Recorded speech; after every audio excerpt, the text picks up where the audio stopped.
సంఖ్యాకాండము 7వ అధ్యాయము.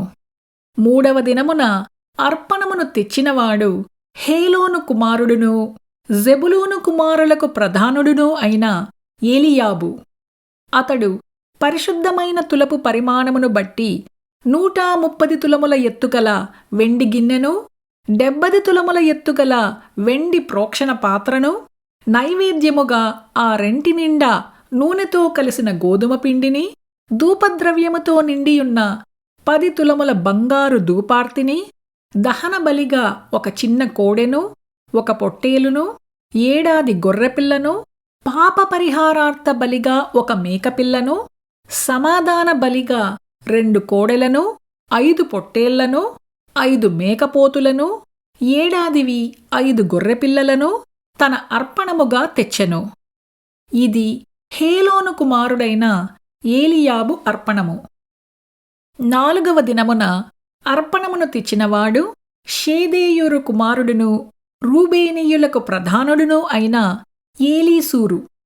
అతడు పరిశుద్ధమైన తులపు పరిమాణమును బట్టి 130 తులముల ఎత్తుగల వెండి గిన్నెను, 70 తులముల ఎత్తుగల వెండి ప్రోక్షణ పాత్రను, నైవేద్యముగా ఆ రెంటి నిండా నూనెతో కలిసిన గోధుమ పిండిని, ధూపద్రవ్యముతో నిండియున్న 10 తులముల బంగారు ధూపార్తిని, దహన బలిగా ఒక చిన్న కోడెను, ఒక పొట్టేలును, 7 గొర్రెపిల్లను, పాప పరిహారార్థ బలిగా ఒక మేకపిల్లను, సమాధాన బలిగా 2 కోడెలను, 5 పొట్టేళ్లను, 5 మేకపోతులను, 5 గొర్రెపిల్లలను తన అర్పణముగా తెచ్చెను. ఇది షెదేయూరు కుమారుడైన ఎలీసూరు అర్పణము. 5వ దినమున అర్పణమును తెచ్చినవాడు సూరీషదాయి కుమారుడును షిమ్యోనీయులకు ప్రధానుడును అయిన షెలుమియేలు.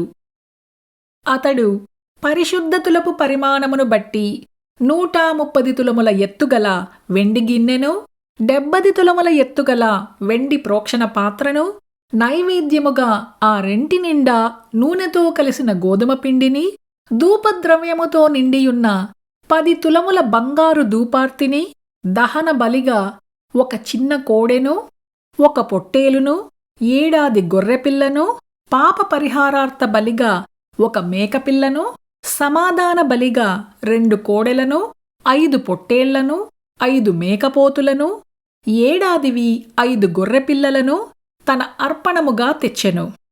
ఇది సూరీషదాయి కుమారుడైన షెలుమియేలు అర్పణ.